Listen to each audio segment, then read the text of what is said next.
Hey, you know it. The World Cup is almost upon us. In fact, just less than an hour for the opening ceremony of the world's greatest tournament of football, or soccer.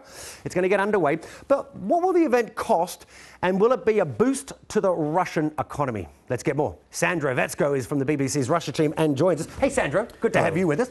Hey, before we talk about all the money stuff and all that, how excited is Russia? You're a football fan. Are you excited? Of course I'm excited. As you say, it's the biggest football show on earth. Yeah. And Russians seem to be very, very excited. So one sports website said today, Moscow is the capital of the world, so they seem very, very excited. Yeah, it's a good showcase, if you will, isn't it?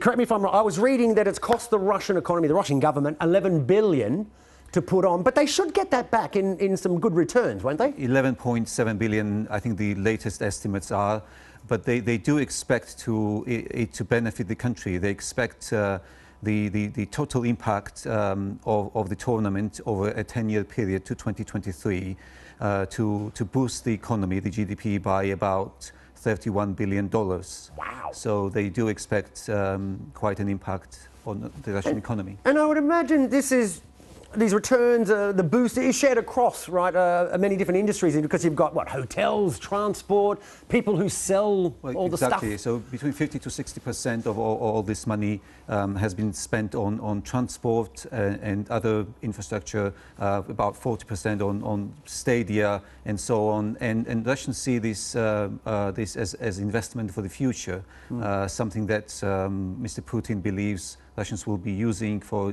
years and decades to come. And it is very different, isn't it, when you look at the World Cup, say compared to Olympic Games, winter or summer. Typically they're loss-making.